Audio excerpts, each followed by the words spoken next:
Bom, nós começamos o nosso programa de hoje com uma notícia alvissareira e, curiosamente, vinda de uma parceria que ninguém esperava, mas que mostra que muitos estão escolhendo sair do silêncio e defender o que é correto. Há um mês mostramos aqui no De Leste a Oeste a perseguição implacável contra cristãos em várias partes do mundo, especialmente na Nigéria, onde grupos como Boko Haram e militantes Fulani destroem igrejas e ameaçam moradores de morte. Sequestros, conversões forçadas e massacres são rotina. To be outside performing burial every day, and they expect us to silence. Now is an order. Nigerian government came out openly and denied there is no massacre. There is no genocide of Christians in Nigeria, and look at it today. No, government. Is there any Muslim here? No. United Nations, I know you're watching me. Sure. American Senate, you are watching what I'm doing, I'm saying here. Special advisor to Trump, now, please tell Trump to save our life in Nigeria.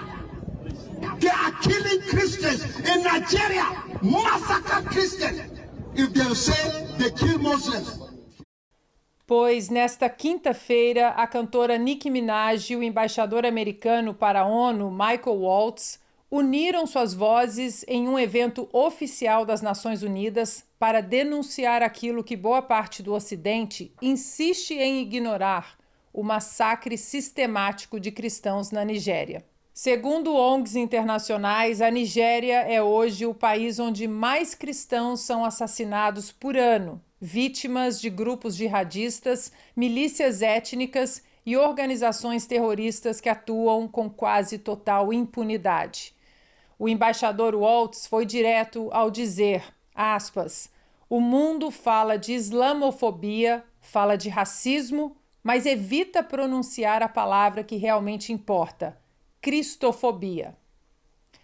Nicki Minaj, que soube que fãs nigerianos foram assassinados em recentes ataques, afirmou que o silêncio internacional é cúmplice. Please join me in welcoming a daughter of the Caribbean, a champion of the oppressed, and a sister in Christ, Nicki Minaj. I would like to thank President Trump for prioritizing this issue and for his leadership on the global stage and calling for urgent action to defend Christians in Nigeria, to combat extremism, and to bring a stop to violence against those who simply want to exercise their natural right to freedom of religion or belief. But today, faith is under attack in way too many places. In Nigeria, Christians are being targeted, driven from their homes, and killed. Churches have been burned. Families have been torn apart, and entire communities live in fear constantly, simply because of how they pray. Sadly, this problem is not only a growing problem in Nigeria, but also in so many other countries across the world, and it demands urgent action. O Vaticano também voltou ao tema. O Papa Leão XIV reafirmou que a perseguição religiosa está entre os maiores indicadores de colapso civilizacional. Aspas. Em várias partes do mundo, os cristãos sofrem discriminações e perseguições. Penso em particular em Bangladesh, na Nigéria, Moçambique, Sudão e em outros países, de onde frequentemente chegam notícias de ataques a comunidades e locais de culto. Deus é Pai, misericordioso e deseja a paz entre todos os seus filhos. Acompanho na oração as famílias em Kivu, na República Democrática do Congo, onde nestes dias ocorreu um massacre de civis. Rezemos para que cesse toda a violência e que os crentes trabalhem juntos pelo bem comum. O que Nicki Minaj e Waltz fizeram na ONU não é trivial. É o tipo de alerta que atravessa fronteiras políticas e culturais e expõe aquilo que muita diplomacia prefere não tocar.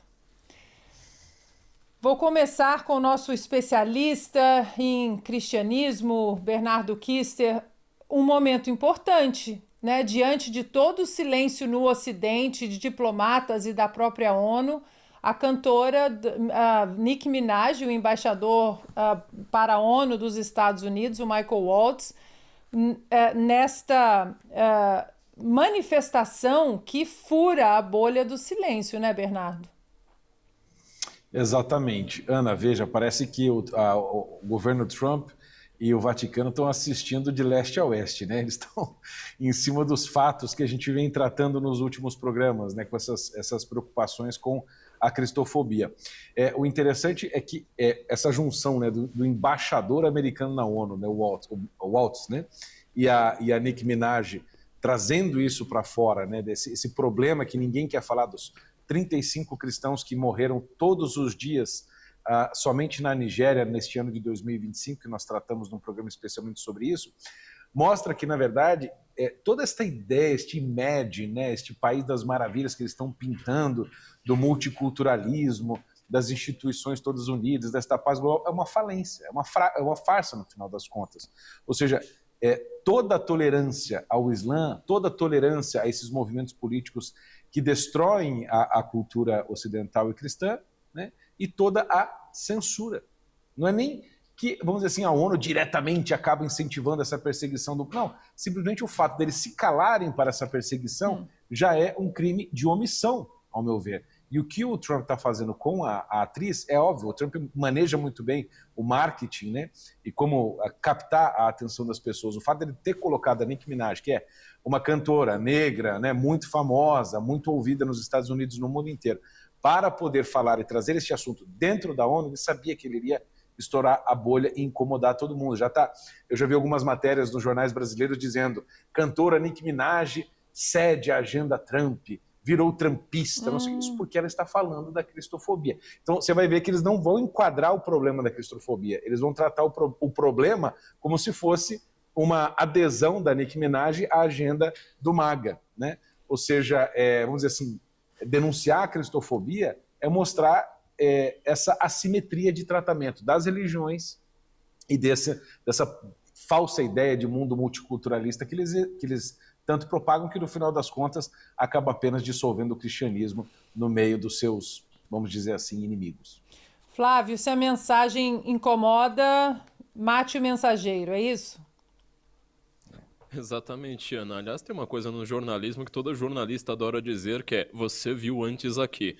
Vamos apelar para o clichê, igual o Bernardo estava dizendo, e comentar, né? Nós aqui no De Leste a Oeste estamos comentando sobre este assunto faz já desde que o programa começou. Segundo e aí, de repente, fomos nós, né? Segundo programa. De repente, o mundo começou a prestar atenção. Deve ter sido por causa da gente, né? Obviamente. O Trump deve estar assistindo a gente, o Papa também, né? Vai saber. Mas, assim, brincadeiras à parte, qual que é a principal questão? Vou citar de novo, acho que já está o livro mais citado aqui de todos neste programa, que é o Ortodoxia do Chesterton. Olha, se você for falar de longe, olha só, está acontecendo uma perseguição a grupos, sei lá, chineses, ou ao grupo, sei lá, uma minoria qualquer lá longe. Todo mundo começa a falar: nossa, estou preocupado, tem movimentos, né? Greta Thunberg, tem nomes, novos dados, né, para xenofobia, etc. Agora, se você diz os cristãos estão sendo perseguidos, justamente o Ocidente, que foi fundado pelo cristianismo, aí ninguém se preocupa. Ou seja, dá mais uma impressão de você falar: olha, diga que os negros estão sendo perseguidos, diga que os chineses estão sendo perseguidos, diga que, sei lá, joga uma minoria ou alguma etnia nova ali que não tenha nada a ver com o Ocidente, que aí as pessoas se preocupam. Elas não se preocupam com elas próprias. Porque dá a impressão de que, os problemas do Ocidente são devidos ao cristianismo, portanto, você nunca vai dizer que os cristãos são perseguidos. Tá bom, vamos lá na Nigéria, vamos lá no Sudão, né? A gente comentou na semana passada, ou retrasada, que até tiveram que criar um outro país, o Sudão do Sul, que era para evitar, né, tentar assim, se separar da perseguição dos muçulmanos sudaneses ali. Então, você ser um cristão em países nos quais você ou é mártir, ou é santo, ou então você nem consegue ter exercer sua religião em paz, né? É uma coisa completamente diferente. É o que eu arremato citando Chesterton de novo, né?